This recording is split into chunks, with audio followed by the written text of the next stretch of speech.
हर घर तिरंगा अभियान का दूसरा दिन आज देश भर में धूमधाम से निकाली जाएगी तिरंगा यात्रा। यूपी के इटावा में निकाली गई कार तिरंगा यात्रा। सांसद रामशंकर कठेरिया ने रैली का नेतृत्व किया। उत्तरी कश्मीर के सोपोर में हिजबुल मुजाहिदीन के आतंकी जावेद मट्टू ने फहराया तिरंगा। जम्मू कश्मीर के लाल चौक पर निकाली गई तिरंगा रैली। नक्सल प्रभावित क्षेत्र सुकमा में सीआरपीएफ जवानों ने निकाली तिरंगा रैली। कमांडेंट कुलदीप जैन ने तिरंगा रैली का नेतृत्व किया। राष्ट्रपति द्रौपदी मुर्मू 77वें स्वतंत्रता दिवस की पूर्व संध्या पर देश को करेंगे संबोधित। आज शाम 7 बजे राष्ट्रपति के संबोधन का होगा प्रसारण। 15 अगस्त से पहले तिरंगे के रंग में जगमगाए सरकारी भवन। सरकारी बिल्डिंग्स को तिरंगे के रंग की रोशनी से सजाया गया। यूपी विधानसभा की गई सुंदर सजावट। तिरंगे की सुंदर लाइटों से विधानसभा हुई जगमग। स्वतंत्रता दिवस से पहले लाल किले की बढ़ाई गई सुरक्षा। ध्वजारोहण में इस बार 1800 विशेष अतिथि शामिल होंगे। दिल्ली के कनॉट प्लेस इलाके में हुई वाहनों की चेकिंग। देर रात पुलिस ने वाहन चेकिंग अभियान चलाया। यूपी में 15 अगस्त को सभी मदरसों में फहराया जाएगा तिरंगा। यूपी सरकार के मंत्री दानिश आजाद ने जारी किया लेटर। नूह में आज से इंटरनेट सेवा बहाल। सोशल मीडिया पर दंगे से जुड़ी अफवाह फैलाने वालों पर रहेगी पुलिस की नजर। नूह में आज कर्फ्यू में रहेगी ढील। सुबह 6 बजे से रात 8 बजे तक लोगों की आवाजाही पर छूट। 31 जुलाई को हुई हिंसा के बाद हालात सामान्य करने की कोशिश। हरियाणा के पलवल में हुई हिंदू महापंचायत। 28 अगस्त को फिर से ब्रजमंडल यात्रा निकालने का ऐलान। पलवल में हिंदू महापंचायत में 51 पंचों की कमेटी ने बड़ा फैसला लिया। कहा इसी महीने सावन में पूरी होगी ब्रजमंडल यात्रा। नूह और मेवात के दंगाइयों को सजा देने की उठी मांग। पंचों ने हिंसा की एनआईए जांच कराने की मांग की। पलवल महापंचायत में मृतक के परिवार को 1 करोड़ रुपए देने की मांग उठी है। मृतक शख्स के परिवार से किसी एक व्यक्ति को सरकारी नौकरी देने की भी अपील की गई। हिंदू संगठनों ने रोहिंग्या और बांग्लादेशियों की घुसपैठ का उठाया मुद्दा। हिंदुओं को आत्मरक्षा के लिए शस्त्र लाइसेंस देने की बात कही। महापंचायत में मनोहर लाल सरकार के खिलाफ दिखी नाराजगी। हिंदू संगठनों ने मेवात की समस्या के लिए योगी मॉडल अपनाने की मांग उठाई। हिंदू संगठनों ने हिंसा के दोषियों के घर पर यूपी की तर्ज पर बुलडोजर चलाने की उठाई मांग। हिंदू महापंचायत में मनोहर लाल को कमजोर मुख्यमंत्री बताया गया। प्रधानमंत्री मोदी से योगी जैसे शख्स को मुख्यमंत्री बनाने की अपील की। कांग्रेस विधायक मामन खान के खिलाफ भी फूटा लोगों का गुस्सा। विधायक मामन खान की गिरफ्तारी की मांग। मामन खान पर दंगे भड़काने का है आरोप। पलवल हिंदू महापंचायत का भारतीय किसान यूनियन ने किया समर्थन। भारतीय किसान यूनियन के नेता रतन सिंह ने कहा सरकार को शोभा यात्रा निकालने की अनुमति देनी चाहिए। हिंदू महापंचायत में लिए गए फैसलों का विश्व हिंदू परिषद ने समर्थन किया। वीएचपी प्रवक्ता विनोद बंसल बोले मेवात में 28 अगस्त को पूरी होगी ब्रजमंडल यात्रा। भारत और चीन के बीच आज होगी कोर कमांडर स्तर की बैठक। 19वें दौर की बातचीत में सीमा पर तनाव कम करने की होगी कोशिश। आज भारत की तरफ से लेफ्टिनेंट जनरल रशीम बाली करेंगे नेतृत्व। भारत पूर्वी लद्दाख मोर्चों से चीनी सैनिकों की वापसी के लिए चीन पर दबाव डालेंगे। 4 महीने बाद मिलेंगे भारत और चीन के सैन्य कमांडर। इसी साल के अप्रैल महीने में हुई थी बैठक। एलएसी पर तैनात कम करने पर बनी थी सहमति। अजित पवार के साथ हुई सीक्रेट मीटिंग पर शरद पवार ने तोड़ी चुप्पी। कहा मैं बीजेपी के साथ कभी नहीं जाऊंगा। शरद पवार ने अजित पवार के दोबारा साथ आने का दिया संकेत। कहा मैं पिता समान हूं, कोई भी मुझसे कभी भी मिल सकता है। प्रेस कॉन्फ्रेंस में शरद पवार ने बीजेपी पर लगाया आरोप। कहा बीजेपी ने महाराष्ट्र में राजनीतिक दलों को तोड़ा। जनता बीजेपी को जवाब देगी। शरद पवार और अजित पवार के बीच हुई बैठक पर संजय राउत का बयान। कहा बैठक में किस मुद्दे पर चर्चा हुई ये शंका दूर करें। नोएडा में हर घर तिरंगा अभियान में शामिल हुई सीमा हैदर। नोएडा में सचिन और 4 बच्चों के साथ फहराया तिरंगा। तिरंगा साड़ी पहने नजर आई सीमा हैदर। तिरंगा फहराने के बाद हिंदुस्तान जिंदाबाद के लगाए नारे। मोदी योगी के भी जयकारे लगाए। आज विभाजन विभीषिका दिवस मनाएगी सीमा हैदर। त्रासदी में प्राण गंवाने वाले लोगों को श्रद्धांजलि देगी। सीमा हैदर के वकील एपी सिंह का बड़ा खुलासा। कहा सीमा किसी फिल्म में काम नहीं करेंगी। सीमा हैदर को फिल्मों में काम दिए जाने पर राज ठाकरे की पार्टी मनसे ने किया विरोध। कहा जो लोग सीमा को अभिनेत्री बना रहे हैं, तुरंत तमाशा बंद करें। भारत से पाकिस्तान गई अंजू ने वीडियो जारी कर दी सफाई, कहा मैं गद्दार नहीं हूं, कुछ महीनों में नसरुल्लाह के साथ भारत लौटूंगी। बीजेपी अध्यक्ष जेपी नड्डा आज विभाजन विभीषिका संगोष्ठी को करेंगे संबोधित। दिल्ली के एनडीएमसी कन्वेंशन सेंटर में शाम करीब 5 बजे कार्यक्रम होगा। यूपी में विभाजन विभीषिका दिवस को काला दिवस के रूप में मनाएगी बीजेपी। अयोध्या में भारत के विभाजन की डॉक्यूमेंट्री दिखाई जाएगी। देश के बंटवारे पर चलकर केंद्रीय मंत्री साध्वी निरंजन ज्योति का दर्द, कहा बंटवारे से मां भारती की 2 भुजाएं काटी गई, विभाजन को हम भुला नहीं सकते। चंद्रयान 3 के लिए आज महत्वपूर्ण दिन, चंद्रयान 3 को चंद्रमा की निचली कक्षा में भेजा जाएगा। 3 मई से जारी हिंसा के बाद मणिपुर में शांति बहाली की कोशिश, मणिपुर में 15 अगस्त की तैयारी। मणिपुर में विस्थापित लोगों को अस्थायी घरों में किया जाएगा शिफ्ट, राज्य में 3 जगहों पर सरकार बना रही है अस्थायी घर। बिहार में जाति सर्वेक्षण मामले में सुप्रीम कोर्ट में आज सुनवाई होगी। पटना हाईकोर्ट के फैसले के खिलाफ लगाई गई है याचिका। पटना हाईकोर्ट में जाति सर्वेक्षण को पटना हाईकोर्ट ने सही बताया था।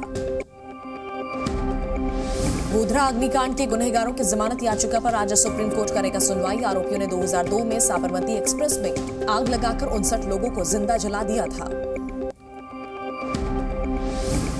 इस साल भी दिल्ली एनसीआर में पटाखे पर बैन लगाने की उठी है मांग। पटाखों की बिक्री पर रोक लगाने वाली याचिका पर आज सुप्रीम कोर्ट में सुनवाई होगी।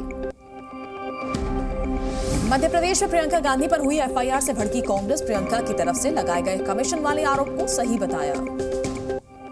प्रियंका के खिलाफ एफआईआर दर्ज किए जाने पर कांग्रेस के राष्ट्रीय अध्यक्ष मल्लिकार्जुन खड़गे का बयान, कहा उनका काम है डराना और हमें डरना नहीं है। बीजेपी ने प्रियंका गांधी पर झूठ फैलाने का आरोप लगाया। केंद्रीय मंत्री प्रहलाद जोशी ने कहा प्रियंका को सजा मिलनी चाहिए। बिहार की हाजीपुर सीट पर बढ़ी तकरार, केंद्रीय मंत्री पशुपति पारस ने भतीजे चिराग पासवान पर साधा निशाना, कहा दुनिया की कोई ताकत हमें हाजीपुर से चुनाव लड़ने से रोक नहीं सकती। सावन महीने का 6वां सोमवार, आज सुबह से शिव मंदिरों में उमड़ी भीड़, भक्तों ने किया भगवान शिव शंकर का अभिषेक। उज्जैन के महाकालेश्वर मंदिर में हुई बाबा महाकाल की भस्म आरती, भांग चंदन और सूखे मेवे से किया गया बाबा महाकाल का श्रृंगार। बाबा महाकाल का दूध और दही से किया गया अभिषेक, भक्तों से खचाखच भरा महाकालेश्वर मंदिर।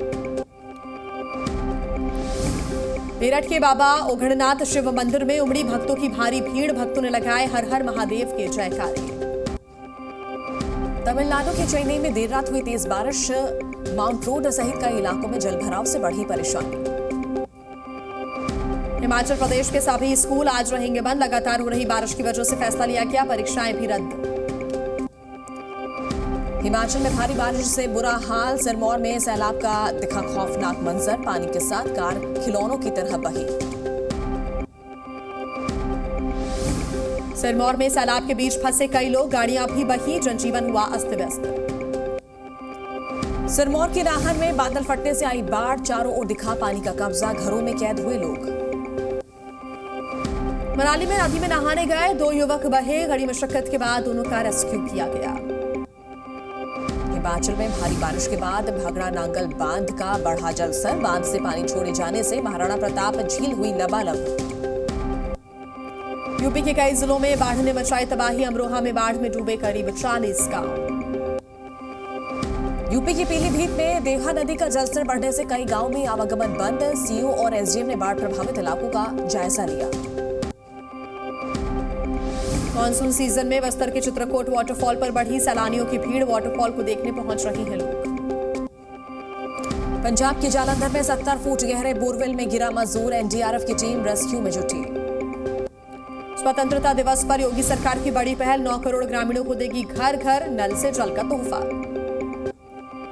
समाजवादी पार्टी के नेता स्वामी प्रसाद मौर्य का बीजेपी पर हमला, पिछड़ों और दलितों का हक मारने का लगाया आरोप, कहा बीजेपी में अब स्वप्न में ही नहीं जाऊंगा। बिहार के कटिहार में पीएफआई के ठिकाने पर एनआईए ने मारा छापा, एनआईए ने संदिग्ध को हिरासत में लिया, युवक के पीएफआई कनेक्शन की जांच जारी। अयोध्या कमिश्नर और जिलाधिकारी ने लिया राम मंदिर निर्माण कार्य का जायजा, राम मंदिर में भक्तों की सुरक्षा के लिहाज से काम किया जा रहा है। राजस्थान को मिली तीसरी वंदे भारत ट्रेन की सौगात। उदयपुर से जयपुर तक चलेगी ट्रेन। पंजाब में 76 नए मोहल्ला क्लिनिक खोलेगी पंजाब सरकार। सीएम भगवंत मान आज करेंगे उद्घाटन। गुवाहाटी के दिघली पुखुरी में लाइट एंड साउंड शो का आयोजन किया गया। सीएम हिमंता बिस्वा शर्मा ने शो का किया उद्घाटन। दिल्ली में पीएम मोदी की स्टार्टअप योजना के तहत महिलाओं ने किया कला का प्रदर्शन। घरेलू सामानों से जुड़ी प्रदर्शनी लगाई गई। केरल के अलप्पुझा में नेहरू ट्रॉफी बोट रेस का आयोजन किया गया। 72 नाव में 19 स्नेक बोट्स ने हिस्सा लिया। कौशाम्बी में सरकारी नौकरी का लालच देकर विवाहिता से गैंग रेप। विरोध करने पर दी जान से मारने की धमकी। पुलिस मुकदमा दर्ज कर आरोपियों की तलाश में जुटी। दिल्ली के आलीपुर इलाके की केमिकल फैक्ट्री में लगी भीषण आग। कड़ी मशक्कत के बाद आग पर काबू पाया गया। किसी के हताहत होने की खबर नहीं। अलीगढ़ में कार और ट्रक की भिड़ंत में 2 लोगों की मौत। 3 की हालत गंभीर। कार को हथौड़े छेनी से काटकर शव को बाहर निकाला गया। बरेली में एक बार फिर कांवड़ यात्रा को लेकर 2 समुदायों के बीच तनाव। मौके पर पहुंची पुलिस ने समझा बुझाकर कांवड़ियों के जत्थे को रवाना किया। शाहजहांपुर में बाइक सवार बदमाशों ने युवक को गोली मारी। 2 दिन पहले पंजाब से घर आया था युवक। इलाज जारी। पलामू में अनियंत्रित कार ने स्कूटी और बाइक में मारी जोरदार टक्कर। गुस्साए लोगों ने सड़क जाम किया। घटना में एक महिला घायल। सुपौल में हॉर्न बजाने को लेकर बस ड्राइवर की पिटाई। नाराज ड्राइवर ने किया सड़क जाम। मध्य प्रदेश के अलीराजपुर में जमीन विवाद को लेकर टीचर की पीट कर हत्या। 5 लोगों के खिलाफ मामला दर्ज हुआ। रीवा में चाकू की नोक पर 3 छात्रों के साथ लूटपाट। शिकायत करने थाने पहुंचे छात्रों के साथ पुलिस ने की बदसलूकी। मुंगेर में अवैध गन फैक्ट्री में पुलिस ने की छापेमारी। भारी संख्या में हथियार बनाने की मशीन भी की बरामद। उदयपुर में करनी सेवा की बैठक में फायरिंग। प्रदेश अध्यक्ष को लगी गोली। मौजूद लोगों ने हमलावर को पकड़ा। बिलासपुर की सेंट्रल यूनिवर्सिटी में देवी देवताओं पर विवादित टिप्पणी का मामला सामने आया। छात्रों ने बिहेवियर क्लब को बैन करने की मांग उठाई। यूपी की गोंडा में एक घर की छत पर चढ़ा सांड। काफी इंतजार के बाद क्रेन की मदद से सांड को नीचे उतारा गया। इंदौर में थाना प्रभारी पर चढ़ा देशभक्ति का रंग। हाथ में तिरंगा लेकर किया डांस। आम लोगों ने की सराहना। पाकिस्तान में मनाया गया स्वतंत्रता दिवस का जश्न। कराची की सड़कों पर हुई आतिशबाजी। हजारों लोग समारोह में शामिल हुए। यूक्रेन के खेरसोन में रूस का बड़ा हमला। गोलीबारी में एक नवजात समेत 7 लोगों की मौत। राष्ट्रपति जेलेंस्की ने रूसी हमले की निंदा की। हवाई के जंगल में आग से भारी तबाही। अब तक 93 लोगों की मौत। मलबे में तब्दील हुई सड़कें और इमारतें।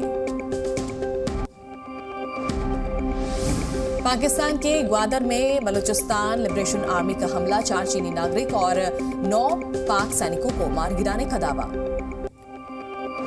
ईरान के शिराज में धर्मस्थल पर आतंकी हमला। घटना में 1 की मौत हो गई। कई लोग घायल हुए हैं। एक आरोपी भी गिरफ्तार किया गया। वेस्टइंडीज ने 5वें T20 मैच में भारत को 8 विकेट से हराया। 17 साल बाद 3-2 से जीत दर्ज कर किया सीरीज पर कब्जा।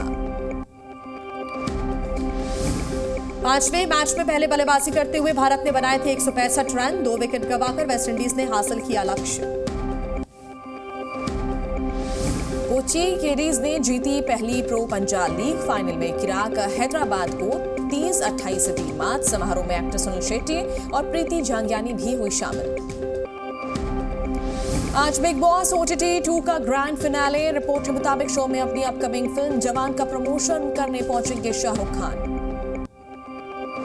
फिल्म OMG 2 पर बोले अक्षय कुमार। कहा कि OMG 2 पहली एडल्ट फिल्म है जो टीनेजर्स के लिए बनी है। Zee News.